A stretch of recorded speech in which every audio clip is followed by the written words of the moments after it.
All right. All right, cool. And we are live. Hey, everybody, welcome back to Coaster Conventional, episode 6. Before we get into the introduction, I would just like to apologize in advance for the lack in uploads lately. I have some stuff going on with my band, and that obviously has taken priority for right now since we have our first show back in 2 weeks, and we also are going back to the studio. But without further ado, I'm really happy to introduce the series back to my channel this week, and today's special guest is Jason Pennypacker of Newjerseycoasters. Hello. So, Jason, how about you tell us a little bit of how you became a coaster enthusiast? All right. So this goes back all the way to April 1st of 2017. Mm-hmm. I was deathly afraid of coasters since I was a kid. I've been on two. Let's go back to that date. Before then, I've ridden two. It was Bubbles and a Dragon Wagon at Casino Pier that's not there anymore. So, Hey, nothing. rare credits. Yeah. Wait. One moment. This camera. Oh, now I'm out of focus. One moment, people. It would want to oblige. There you go. Am I in focus? Yeah. No, I think you're fine. I'm not. I think every time you touch your camera, though, it just rubber bands your stream. Oh, great. That's alright. Just get it to where you want it, and I think it'll be alright. That's good enough, I guess. Yeah. Oh wait, actually, now I'm in focus. Perfect. All right. So back in April 1st, 2017. Before then, I was in the Minecraft. I had a friend from Texas send me a free season pass for Six Flags. Mhm. He told me I could go. So my mother and my father buy tickets. We go for like the first time in like four years. It's a great adventure. And my father tells me he's not bringing me back for the rest of the year unless I ride a roller coaster. Mhm. So I get on Roadrunner. Mhm. I hate it. I go to Harley Quinn. I try that. I like it. I ride Mine Train. I like it. A week later, I ride Nitro, and now I'm obsessed. There you go. I mean, everybody's enthusiast story starts somewhere, you know. Yeah. So coming from a coaster enthusiast and a rather recent one too. So your media project, New Jersey Coasters, right? Mm-hmm. Where did you make the foundation for that project from? So actually, I don't know if you know a YouTuber called Officer OLeary. I met him when I first became an enthusiast back in 2017. Mm-hmm. He inspired me to make an Instagram and YouTube called Great Adventure Photos. Not a good name. Mm-hmm. A year later, I changed it to New Jersey Coasters back in 2018. So fast forward to 2019 early. I'm looking at Instagram one day. I have like maybe 400 followers, nothing. I see Jenkinson's Boardwalk post some pretty cool stuff, and I look at their videos and I'm like, I could do better. So my full of himself young 14 or was I 15 at the time, 15, decides to write a whole thing to them over Instagram saying how I could do better and offering to work for them. Mm-hmm. Never expected it to come back, but they contacted me and they wanted to talk numbers, and I'm just like, oh. So from there, we worked with them on producing their stuff for their new roller coaster back in 2019. Tidal Wave, it's an SBF Visa spinner. It replaced the Flitzer.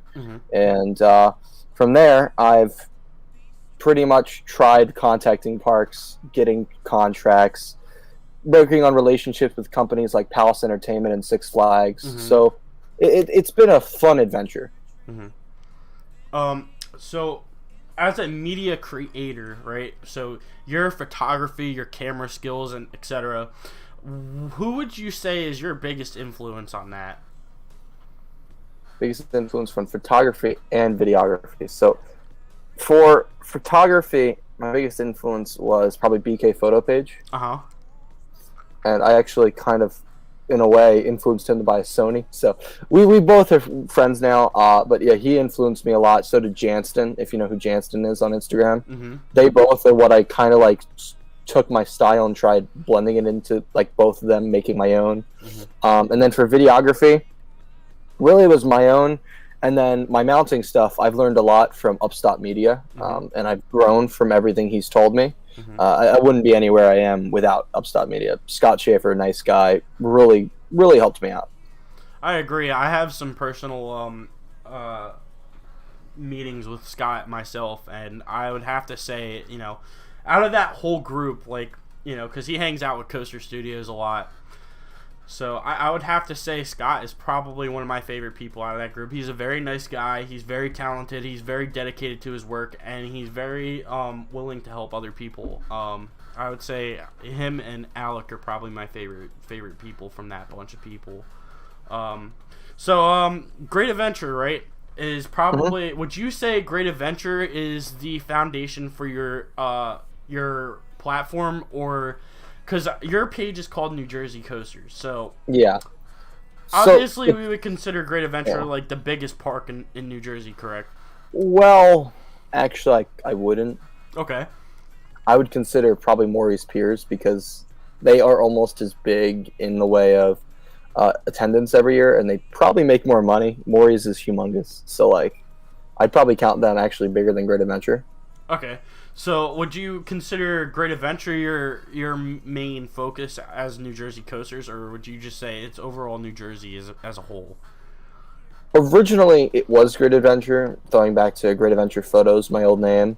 From there, I wanted to expand. Probably my biggest focus at the moment is probably Great Adventure with Jersey Devil opening, but before then, I like to spread out to all the boardwalk parks and try and evenly distribute photos to showcase rides like Gale Force, Hydrus, Great Nor'easter, El Toro, maybe even something from Storybook Land, maybe even something from a park like Blackbeard's Cave. It's all combined. And now that I've gone more places, I've shown things from other states as well. Less often, but I try and do it like once or twice a week. And speaking of Jersey Devil, as many people who have been following your page know, you have been covering Jersey Devil since the start of its construction. So, for you, what was it for you that gave you so much enthusiasm for this coaster? What were you overall most excited for? So, I'm going to take it all the way back to when I first found out about the ride. I was actually at Clementon Park like a week before they closed back in 2019. And it's a day before the Six Flags announcements, and the leak happens on Jersey Devil. We go crazy. I make a reaction video. It's bad. It was filmed at Cracker Barrel. Don't watch it, please. And from there, I wanted to try and like find a way to showcase it when it went under construction, because I thought that would actually help benefit my channel. Because in the past, I did stuff on Wonder Woman and Cyborg in my vlogs, and I'll be 100% honest, those got some alright views for me, and I wanted to see how I could take this in a new direction. So the construction updates, I did about 14 of them. I started off from when they actually started tearing down Looney Tunes Seaport all the way to when it started testing, and that's when I stopped. Okay. So now that you've ridden Jersey Devil, and obviously you have a review video on your channel, so for people who are watching and want to go check that out, Jason's YouTube channel is in the description of the podcast video, so after the live stream ends, whoever the future viewers are that come onto this podcast episode and watch this, you guys can go to Jason's channel and check out his review video. But real quick for the podcast, just a brief, what was your reaction to the ride after you've been hyped about this roller coaster for 2 years now? So did it live up to the hype? Was it underwhelming for you? Did you have any complaints or disappointments? Or we could flip the table and we can talk about the positives or the things that really blew you away. Just a quick, brief overview. So, I knew going into it, people told me that it was going to be better than El Toro and all that. I knew going into it not to expect a ton. Because when you think about it, it's a modern version of the original two Raptors. Yeah. The original two Raptors were not built the way RMC wanted. They ran way too fast and had a lot of issues. So this version, they wanted to make sure it ran slower. And people that expect something like a Wonder Woman or a Railblazer, you're going to be disappointed automatically when you go in, because it's not a ride like that. It's more graceful because it's not a K'NEX coaster, what the original two are. It's supposed to run like a real coaster, even though it looks like a K'NEX coaster. So once I saw the animation, I knew to expect something fun, but nothing amazing. When I did ride it, though, I first rode it in a middle seat. Found it to be probably one of my least favorite coasters in New Jersey. It just was all right. Mm-hmm. Then I rode back row and front row, and now I've ridden it 12 times, and I've got a better understanding. The ride's just pure fun. Mm-hmm. That's pretty much what Jersey Devil is and what it is supposed to do. It doesn't have the most ejector air time like other RMCs. It doesn't have the most whip like other RMCs. It does have whip. It does have ejector, but it's not like an overall just constantly intense ride. And the weird thing is, because of the 12-car trains, you have a different experience everywhere. In the middle, it feels like an inverting family coaster. Mm-hmm. In the back, it feels like Skyrush with inversions, but less. Intensity, less intense. Yeah. And then front feels like a B&M invert like Talon, mm-hmm. but you're not inverted. Right. It's a very, very weird experience. What I do think that could be better is the downtime. I've seen them have to call RMC on site. Seeing issues, there's half the rows on 4 trains are broken right now. Uh-huh. I think they're going to have a lot of trouble with RMC trying to make sure this works right, because this is a Raptor. They redesigned the whole trains. Now they don't use air compression, they use ratchets, so it's all different. So it may be better or worse, but that's for them to deal with in the long run. The block section slows down the second half a ton. Mm-hmm. The second half in front row gives some pops of ejector, but nothing else in the rest of the ride, rest of the train. I will also say, weird having potholes on a single rail that's just flat. Yeah. That was a little weird, but all the other Raptors I hear have them, so I guess it's just the way it was built. But overall, I would say it's my number 2 in the park. It's not the most amazing coaster ever. It's definitely in my top 15, top 10. I really like it because it's just pure fun. A lot of people will probably be disappointed with it if you expect something like El Toro with inversions, because it's not that. Right. And I'm going to touch base on this a little bit too, because I've also ridden it since the last time I did a podcast episode, and I don't think I've talked about how I feel about Jersey Devil yet personally on my channel. So real quick, what I want to say is, basically I think Jason's hit the nail on the head. I think the biggest issue is enthusiasts are getting disappointed by this coaster because they've been spoiled by all the great RMCs that we have out there. And not saying Jersey Devil is not a great RMC, but when you have RMC models that provide some of the best airtime moments in the world, and you're spoiled by rides like Steel Vengeance and how Storm Chaser is running this year and the original Raptor models, I think people are going in with super high expectations, and I don't think people are going in with the expectation of this Raptor is doing what it's designed to do. So that's my opinion on it. I think Jersey Devil is a great quality RMC. I think it was designed differently than the rest of them, and I think for what it is, it does do what it is supposed to do. One thing that I will agree with Jason on for sure is they definitely need to work out the kinks of the ride. My personal opinion, they opened the ride too soon. I think they should have given it a month or 2 of technical rehearsal, whether it delayed the opening of the ride or not, because I feel like had they really taken the time to focus on the technical issues of the coaster, having RMC on the site all the time too, because RMC is there every day. So the first time that I rode Jersey Devil, my very first ride, I got evacuated off of it. And our RMC was in the station. So, and from your experience, you've also seen RMC in the station as well. So it's safe to say that RMC is probably at Great Adventure every day. And for good reason. The ride is constantly down. It has a lot of downtime. And I think that's something that they really need to work on and need to smooth over for the ride. I feel like, because a lot of people are saying Jersey Devil will make or break RMC, which I agree with, but I also disagree with. But I think for reliability standards, especially for RMC, because most of their coasters have really good reliability, I think Jersey Devil is not, I don't think it's performing to RMC standards and reliability. Well, RMC standards and reliability aren't great, but we're not going to go into that. I mean, we obviously have rides like Yeah. Steel Vengeance that have issues all the time as well. Twisted Timbers. Twisted Timbers is another one that I saw. That's The new trains don't handle well. We'll just say that. On Twisted Timbers?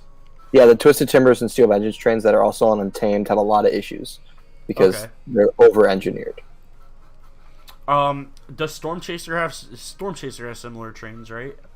It has the original trains that don't have the independently moving axes. They're more built like an old-fashioned wooden coaster train. Yes. Okay. Yep. I actually did not remember.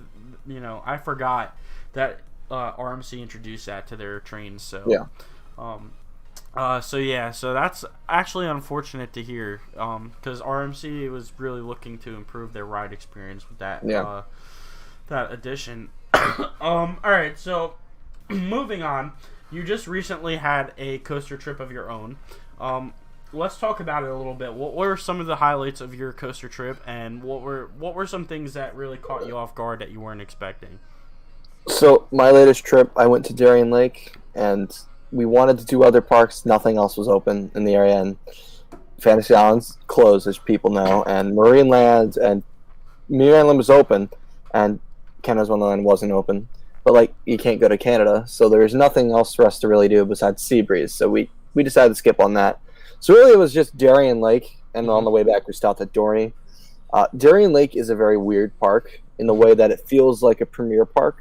Because Premier did own the park recently, and Six Flags just took them over again. Premier isn't my favorite company. They ran Clementon into the ground. They're running Magic Springs into the ground. Clementon, I am so happy Gene Stables took over because it reeked of what Darien Lake reeks of. One train on almost every coaster. They sold both trains on Ride of Steel, bought a new train. They only have one. They only have one train on Predator. They only have one on Moto Coaster that they even own. Viper's second and third train are in pieces being used for parts. Tantrum is the only coaster in the park that even has two trains on the track. Wow. So lines get long there. And the park also needs a refresh completely. It looks very, very old and very, very dreary. It screams 90s, and it's never been updated. Viper is there when your 40-year-old Aero Looper that was also your first roller coaster ever is your best coaster in the park. There's something wrong. It has so much potential and it just doesn't live up. I agree, but to a point, I also disagree because I feel like, personally, Aeros doesn't get enough credit. I personally feel like some Aeros coasters are just really great, and even in a park full of great coasters, a great Aero coaster can really stand alone on its own. So for example, Busch Gardens Williamsburg, Loch Ness Monster, fantastic Aero. I personally prefer it over Griffin. I prefer it over Alpengeist. The only two coasters that I prefer over Loch Ness are Apollo's and Verbolten. So, honestly, I wouldn't count Aero out. I mean, obviously they're not around anymore. Yeah. But I feel like the things that they have left behind are legacies in their own, with a few exceptions. Because I'm sorry, Anaconda, but we all know Anaconda's not terrible. Just it's not it's boring. Yeah, it's not rough as people say. It's just boring. So pretty boring. So now that a lot of the parks have opened back up, and as owning your own media business, I would assume that you are trying to expand outwards. So, where in the future do you intend to travel to? Where are some target locations that you really want to hit towards? Texas, especially Boardwalk Parks, which not saying anything. Scandia, Screamer maybe on my radar with them. Mm-hmm. Another place I'd really like to go to is probably up north New England, talking with Storyland. Also, another place probably I'd really like to work with the Fun Spot Atlanta on their new RMC. That would be fun. But really, I've been a few places. Like, most enthusiasts really want to go to Cedar Point, right? Like, everyone wants to go to Cedar Point. Me, I still haven't been. And I don't have any, like, I don't want to push for it either. Like, I'm not, like, dying to go, if you know what I mean. Right. I'm not big into credits. I won't just go to an amusement park just to, like, find a random FEC and just ride a credit. I actually picked Silver Dollar City to go to over Cedar Point. Mm-hmm. So, like, the main park on my bucket list right now is Dollywood. Okay. I can tell you from experience, too, because I've been to Dollywood. Awesome choice. You will not regret making that your bucket list park. And I can tell you that park is beautifully themed, has an incredible lineup, aside from the problems that Lightning Rod has. And that goes back to RMC reliability. That's another ride that we probably should have included in that. Yeah, true.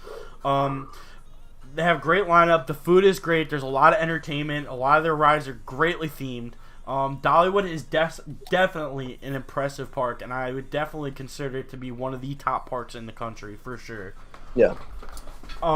So that being said, what about Dollywood has attracted you to it so much? Is it the theming? Is it, obviously you said you're not, big into hunting credits, so I wouldn't go as far as to say that it's the lineup that has gotten your attention. Yeah.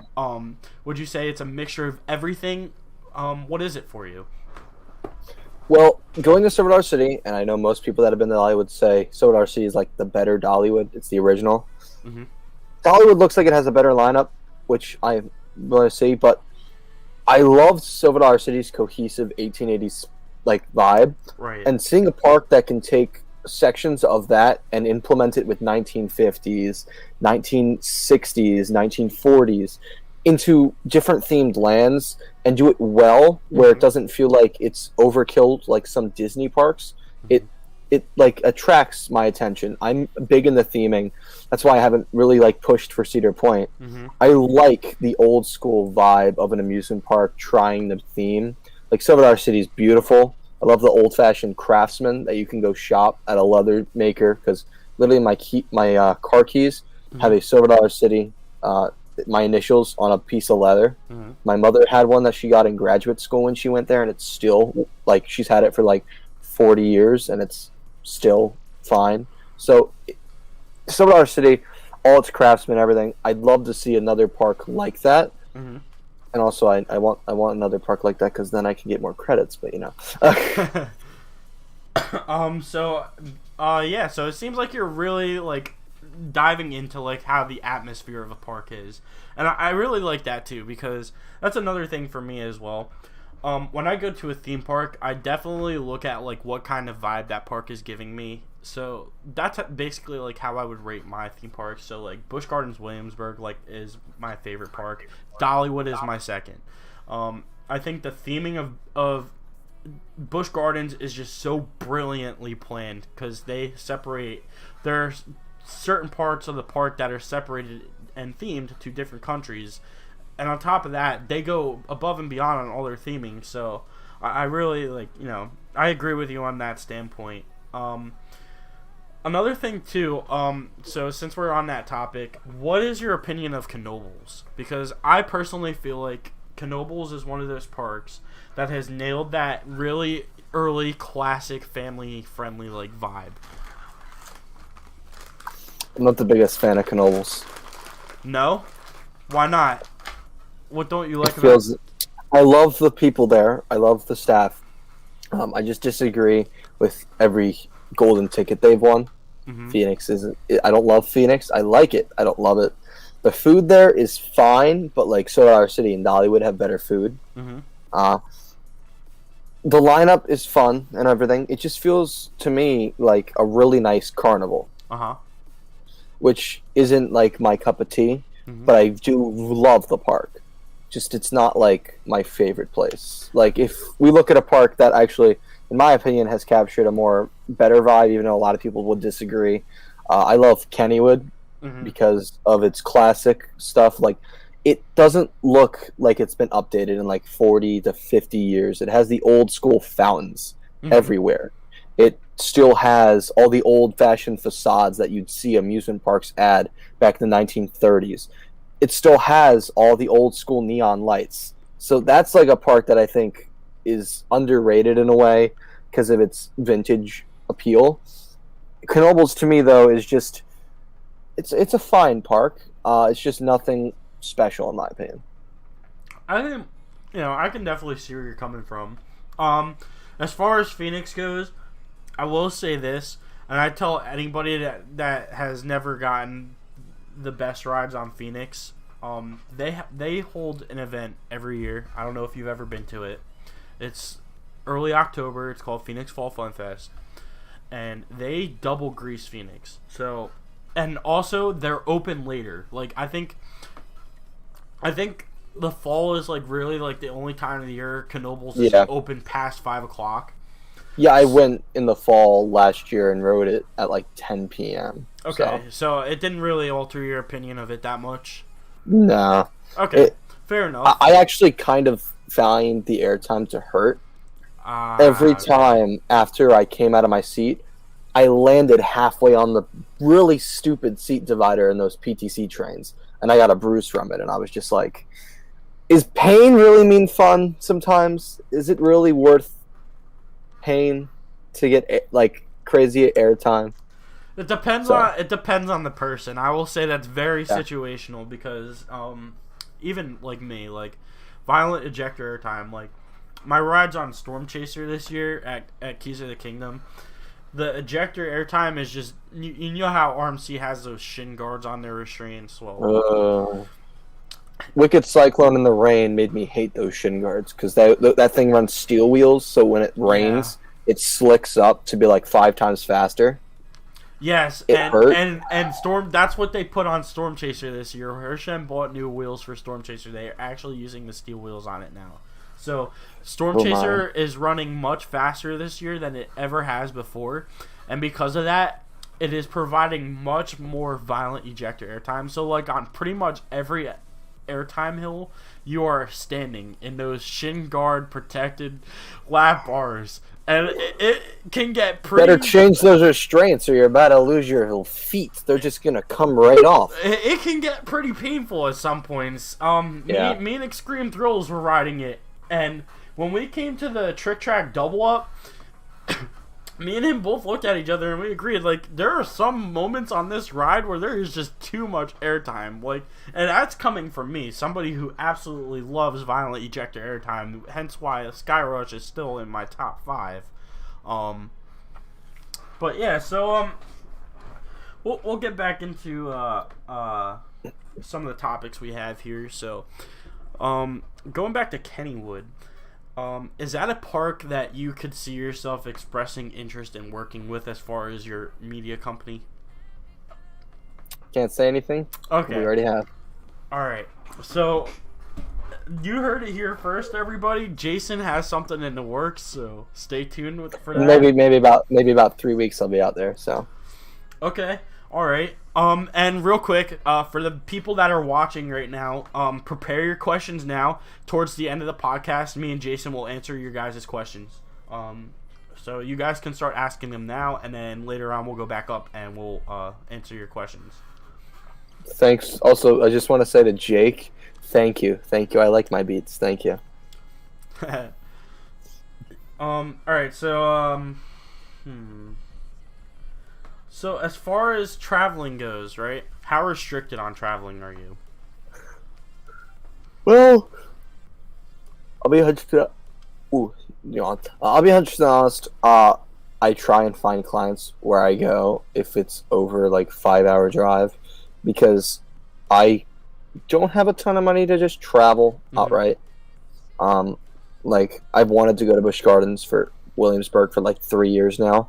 Finally happening in August just because of something. So it's like hard to travel places when you don't have money, but if you find a way to work with a park like I have, it becomes more easy. But if something falls through, or if someone else gets a contract because of pricing, oh my goodness, pretty much bidding for contracts, well, you're not going there because, I just can't afford to just pick up my bags and just go to a park. Yeah, that's something that I don't understand with some coaster enthusiasts, because there are some coaster enthusiasts that'll literally just pack up their bags and the next day they're on like a 2-week trip to every park in the Midwest, and it's just like, yeah, and if they run out of money, they just go home, and I'm like, yeah, that's a little like crazy. That's like old school in a way. Like, you should plan it all out in advance. Make sure you have money. Put money aside. Not overcharge your credit card to get credits. It's just a number.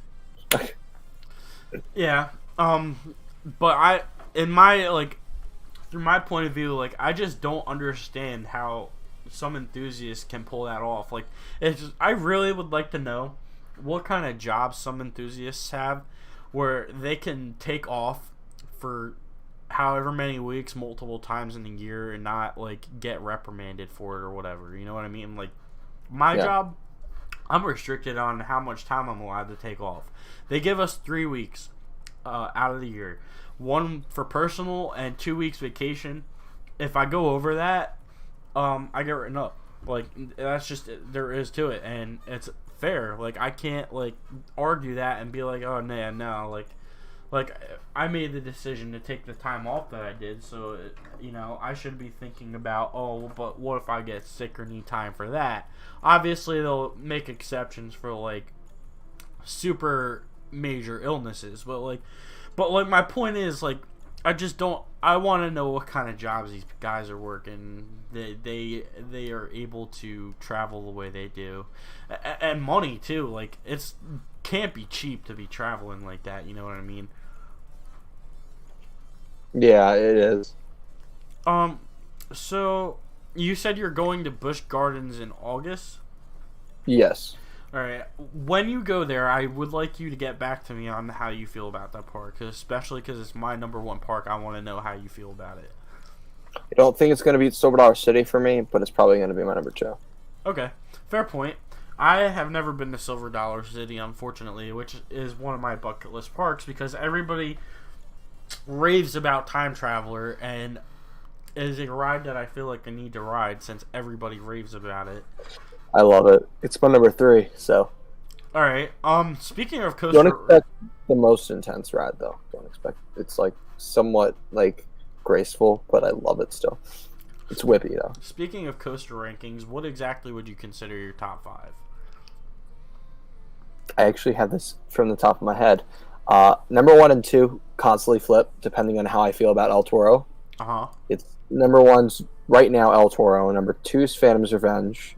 #3 is Time Traveler. #4 is Outlaw Run, and #5 is Gale Force. Gale Force. That's another credit that I don't have in New Jersey, and I really need to get it, because a lot of people have ridden it this year, and they're talking like huge of it, like saying it's running the best it's ever run this year. I haven't ridden it this year, but last year it ran good. Yeah. What would you say are some highlights of Gale Force? Kickball, where it literally goes like this. Yeah. It's an outer bank, and it's so nuts. And the top hat is way too tight at the top. So you get flinged. Like, those vest restraints on S&S coasters don't lock at all. So when you're still stapled, you still get about this much room of air time on that top hat. Oh wow. It feels unsafe, but I love it to death. That sounds like a really great ejector moment. Yeah, and it has 2 main ejector moments, and it goes throughout the cycle twice now, so it's really 4. Yeah, I heard about that. So did they just start doing the 2-cycle thing this year, or was that last year? No. It was actually... Was it 2019? No, it was... I think it may have been last year, 2019. Let me think. No, it was last year, I think. I'm so out of it. I think, yeah, it was 2019. Sorry. So I actually filmed it in 20. I went on it first in 2017. 2018, I filmed a POV with them. Mm-hmm. And they talked about how they were wanting to do double cycles Mm-hmm.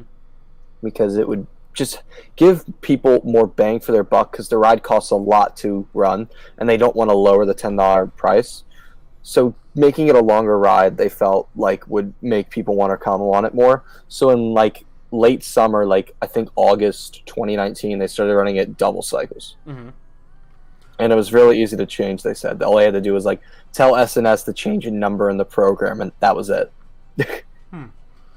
So have you spoken directly to the person that runs Playland's Castaway Cove about that? Okay. I'm actually friends with the general manager and vice president, Brian Hartley. And I do have some inside information that you are doing some things with Playland's Castaway Cove. I will not disclose information, but do you have any projects in relation to New Jersey Coasters that you can talk about that aren't top secret right now? Because none of them have said publicly, Right. and most of them I don't want to say because I have competition, 3 other companies that could outbid me. So Right. it's hard until you know that you're gonna be able to do it. So at the moment, no. But when I do plan a trip, I'll probably post on my Instagram story. Right. And getting into that too, you said you were going to Busch Gardens in August. Are there any other parks that you plan to travel to this year? Well, Busch Gardens definitely. Kennywood definitely. Lakemont Park in Waldameer. I want to ride Leap of Dips and I want to ride Ravine Flyer. Mm-hmm. Most likely King's Dominion as well. So that's the main I want to. Would be down to go to IAPA this year and go to SeaWorld as well. I'm actually looking into going to SeaWorld next week if all goes well. This is a really last minute thing, but who knows? Oh wow, so that would be great. I've heard a lot of great things about Mako, so that would be something, definitely something. Actually, is IAPA next week? No, IAPA is in September or November normally. Okay. But I'd be fine going back because tickets right now are cheap, so I'm trying to see what I can do. I'm gonna plan it tonight actually. It's unfortunate. I want to go to IAPA, but if it's in September, I'm not going to be able to attend because my band's got a big show in September, unfortunately. It's fortunately, but unfortunately, since I can't participate at IAPA, but I'm really super excited for that. So, going to IAPA, planning to go to IAPA, I would assume that a lot of that has to do with building relationships with certain companies for your business. Yeah. Are there any target businesses, target companies that you would really hope to form a relationship with at IAPA? Zamperla. Zamperla. Why Zamperla? Their new coaster division. I know Adam Sandy, their new PR manager. He came from Ride Entertainment, and I love everything he's said that they're working on over there. They've hired new engineers. They've redeveloped almost everything in their product line for roller coasters, and if you've seen the new double-hearted launch coaster that they're building, it's a 200-foot with a dual loading station with a twisting station. Everything with that ride looks great, and if it comes out great, they're gonna have a winner in their hands, and they're gonna just probably be the next Vekoma. Yeah, I agree. I think Vekoma is another one of those companies that's really reinvented themselves, and they're doing a lot better now that they were. Probably in the past decade. Let's dive into Vekoma a little bit. I'm sure you've been paying attention to some of the coaster models that they have overseas. What coaster model would you personally like to see come to the United States? The Top Gun model, just because it has fighter jet themed trains, and if a park could partner with Paramount, we could get another Top Gun themed coaster, and I love Top Gun. Awesome. Yeah, that's cool. I actually am currently in the process of trying to plan an international trip for next year, which one of the parks that it includes is Energylandia. So I'm really hoping that I can get on Abyssus and I think it's called Formula One. they have Yes, another, Formula One, their launch coaster. they have another Vekoma model there. So, and since Lehendia is right down the road from there, we're also going to try to get on Let Coaster. So, I'm really hoping. Yeah, I'm really hoping, because a lot of people have said good things about Let Coaster. I'm really hoping that I can get on those next year and kind of like formulate my own like opinion on it. But Bermuda Blitz is like one of the top talked about models by Vekoma in their newer era. Is that something that you could also see yourself like hoping comes to the country? Bermuda Blitz would be cool. I would like something custom though. Like, I think Six Flags could probably afford a Vekoma nowadays. I don't know why we haven't seen one yet, but I do notice that almost all of their recent coasters have been built in the U.S. If you've noticed, like they've been buying from U.S. manufacturers for their coasters for the past like 7 years. I haven't seen any out of countries besides Zamperla. Actually, Zamperla is an out of country manufacturer, but they actually produce their rides in the United States. That like their kiddie coasters are built actually up in North Jersey. So like, I kind of see why they won't work with Vekoma, because they've been trying to support America, which we need to do. We need to stop pushing things overseas because companies are just going to go under. Yeah. Speaking international, going back to like bucket list parks, if there is one park outside of the United States that you would really, really want to go to, what would it be? Huh. Shoot. Yeah, it's a good one. I'm gonna think about that for a second. So, Energylandia looks cool. Not my cup of tea. Probably Fantasialand because the theming. Yeah, Fantasialand has immaculate theming. I mean, Rookburg. Fly looks amazing. Fly looks gorgeous. Terran looks gorgeous. What Black about Manor. What about Europa Park though? I forgot all about Europa. Like, I always forget about Europa. Yeah, a lot of I would go to people Europa do. if we can go to the Mach factory. There you go. Well, yeah, because a lot of Mach's models exist within Europa, and I'm pretty sure Europa is actually partially owned by Mach. So it is all owned by Mach. Okay. It actually has been owned by them since it's actually always been owned by the Mach family. It was founded as a park to showcase their rides. Didn't do as well because they didn't have a lot of rides, so they decided to focus on theming. And then they hired other companies like B&M. They also hired GCI to add their own coasters. But since then, they've tried to focus on only adding their own rides. It's kind of like their showcase. So, if you look at Blue Fire, it was the first launch coaster they ever built. It's a prototype. They've tested the spinning coaster car for a time traveler on it. They brought the people out from Silver Dollar City on that ride, so they have flexibility for what they can do with that park because they own it. So it's kind of like their showcase for new ideas. Recently, if you've seen it, Steel Taipan down in Australia is going to have a rotating back car. Yep. It's going to have a spinning back seat. They tested that at Europa Park, so it's kind of good for them because if they have any ideas, they're I think 25 minutes from their factory, and they can just get it right there. That's awesome. Yeah, I actually did not know that, so I've actually learned something new today on this podcast, which is awesome.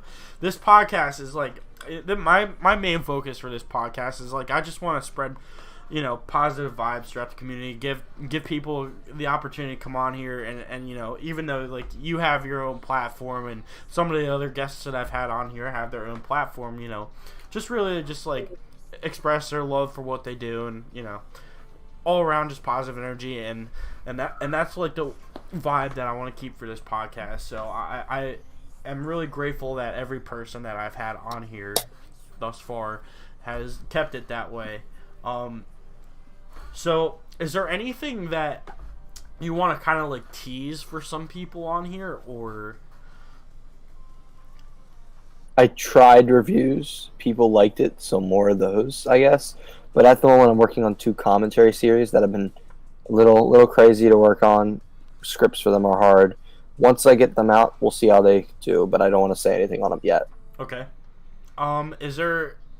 So are you going to maintain your focus on New Jersey, or do you plan to extend not New Jersey coasters per se, the media business that you have, but like just your platform in general. Like, do you plan to extend that outwards for as far as like YouTube content? I think I already kind of have with doing vlogs from out of state, and some vlogs have done well from out of state, some haven't. I'm gonna try and focus. Actually, my next video is gonna be another Darien League vlog. It's been hell. Almost 6 hours of footage between me accidentally recording way too much. But yeah, that's all got to be condensed into about a 15-minute video. So that's fun. But like overall, I think I'm gonna try and expand to talking about out-of-state parks more. I do want to do a park review on Silver City. That's been something I've wanted to do since I went there. So I think in the future you could see more stuff from out of state, especially when I go to Busch Gardens and all that. Okay, fair enough. Chat, if whoever is watching right now, like I said, start preparing questions, ask them now. Me and Jason will start to answer them as we come into like the final 15 minutes of the podcast here. One thing that I really would like to touch base on you with is your camera equipment. So you're a big Sony guy. For the people that watch this in the future and are interested in getting into media and building their own media platforms, what tips and advice do you have for beginners? Don't overthink buying a camera. You don't need the best camera. You don't need to try and spend thousands of dollars. The best camera is the camera you own, so make it your own. So let's say you're looking at a Canon. They're not like the most affordable, but if you want a Canon, buy a Canon. If you want a Nikon, they're pretty affordable. Buy a Nikon. I don't suggest starting off with a Sony unless you have the money. Sony's expensive. I would suggest their A7 line, probably an A7 III, A7 II, but those are full-frame lenses, and to get the best quality, you have to buy G Masters, which costs you up to $2,000 for a lens. Right. So I would suggest trying to get started with something affordable like a Nikon, working your way up. When you have more money, buy a Sony. Sonys, in my opinion, have a really weird color palette, and you have to edit them a lot. So if you're not looking to edit, I wouldn't suggest a Sony. Nikons have a more cool color palette, and Canons have like the best color palette.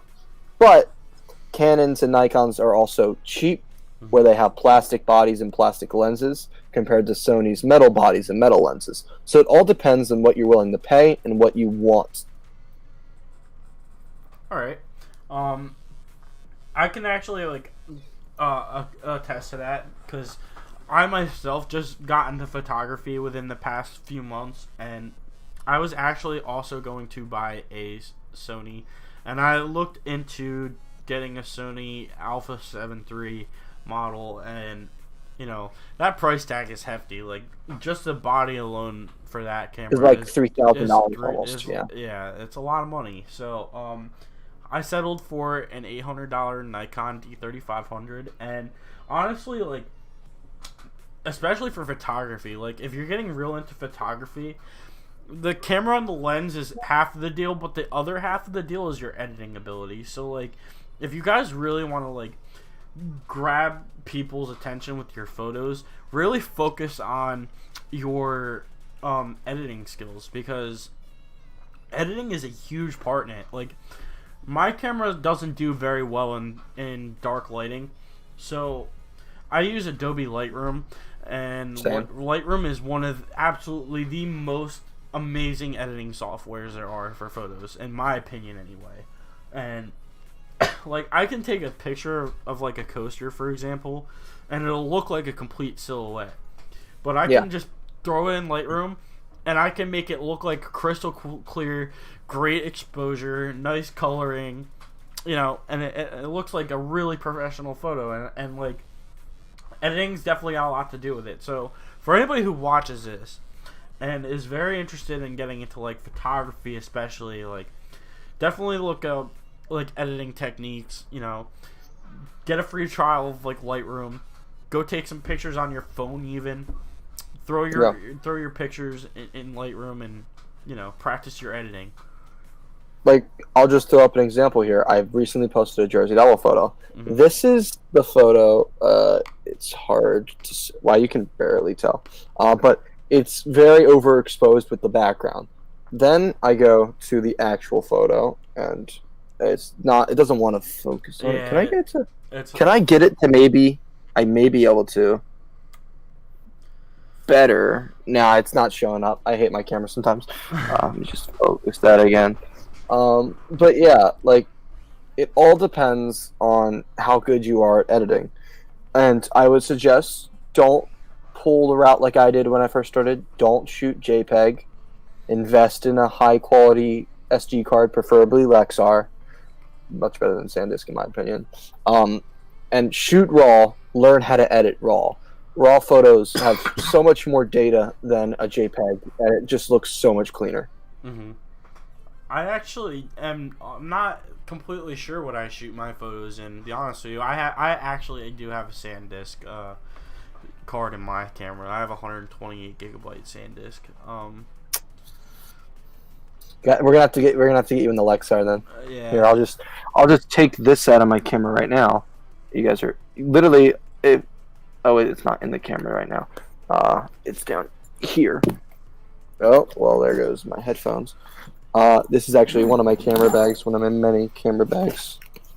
And if I just get out one of my newest SD cards, you can literally buy an 128 like Lexar right here for like $30. And if you buy the higher quality one where it's the 1267, it's like $40. It's affordable. And their customer service, in my opinion, is much better than SanDisk. Mm-hmm. Wait, is it in this pocket still?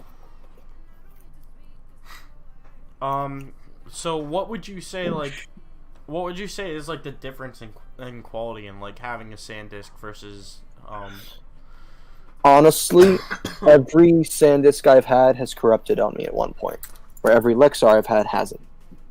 Okay, so you think the memory storage is better and Yes. more reliable. Alright, I'll definitely have to look into that then.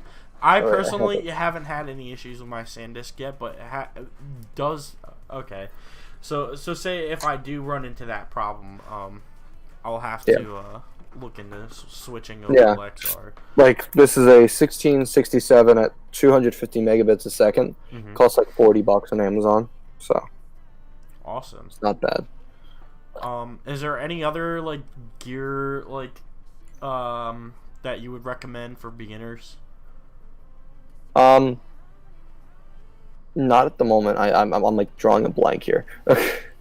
So like not just for photography but also for like videography, like say if somebody wants to shoot video, what suggestions would you have for somebody that's just starting out in that field?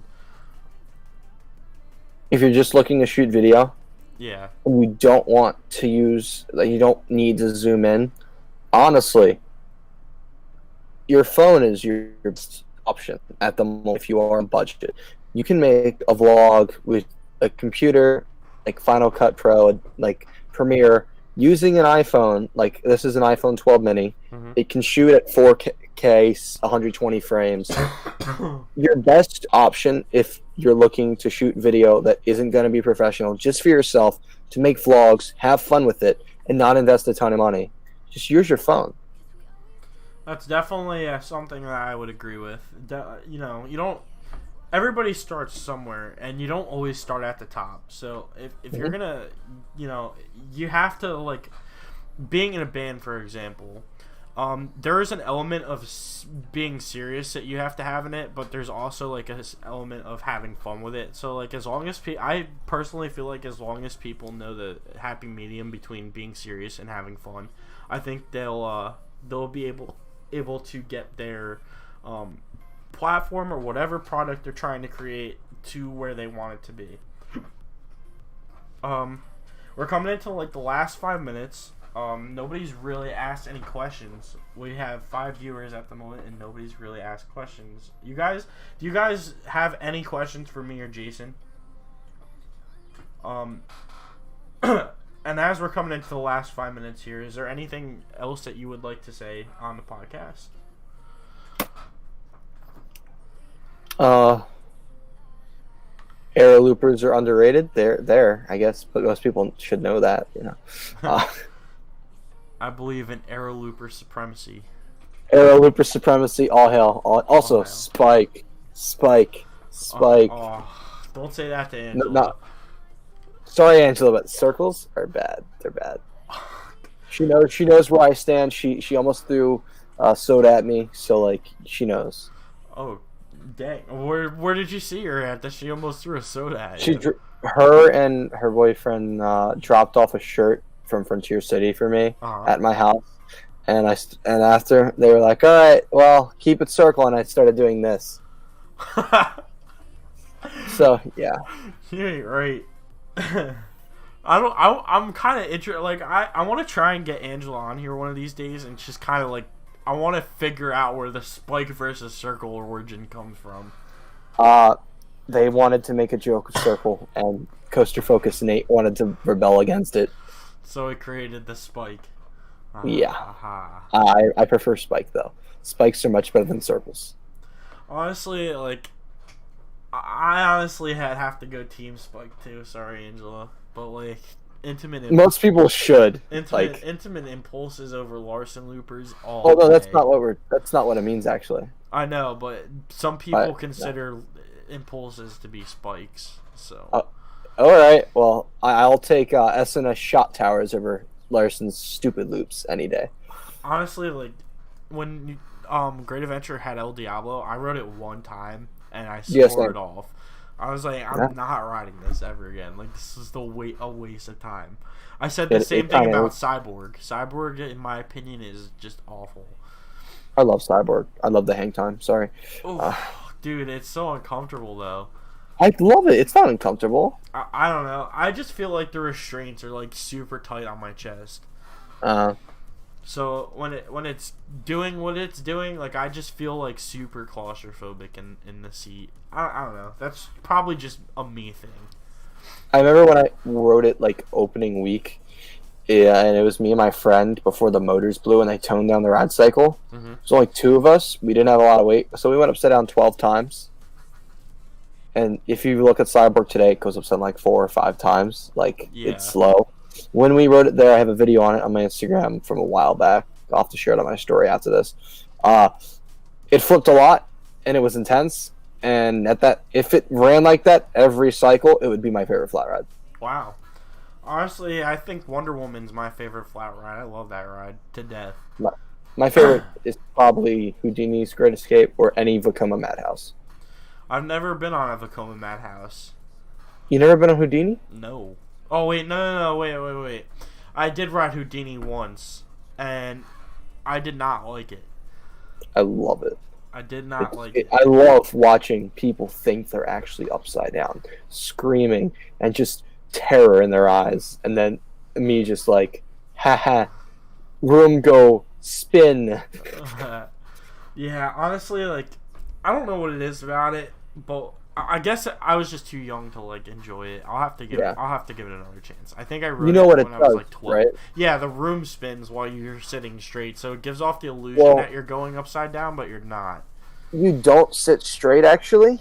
It rocks like back and forth, right? It rocks at about 45 degrees, so when the room's about to flip over you, people will feel like you're leaning back or you're leaning like forward. Yeah. So when the ride first starts, your pendulum in the room starts slowly tilting, and you can't tell. So while the guy's speaking to you, you start falling or like going forward or falling on yourself while you're straight up, and you're just like, are we sure this is happening? And then it starts spinning, and it all works together to make a really good illusion. The best part is watching people that have never ridden it just ask you questions, and you just like give them the most like random, nondescript answers, and then watching them not have any clue what's happening. Yeah, I'll definitely have to give that a re-ride, honestly. I'll have to give that another chance. But anyway, yeah, we're coming to the end of the podcast here. So once again, I would like to thank New Jersey Coasters, aka Jason Pennypacker, for coming on here and doing this episode with me.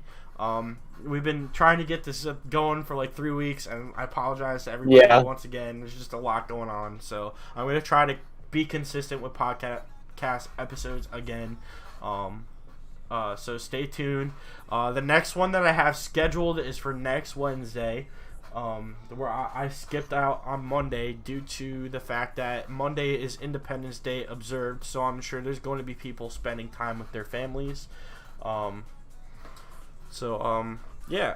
far as that goes, I hope everybody enjoyed this episode, and I thank you for joining in on this. If you guys have any questions after the podcast live stream ends, feel free to ask it in the comments. If anything is asked towards Jason, I will contact him and have him answer your questions for you. And I'll see you guys on the next episode.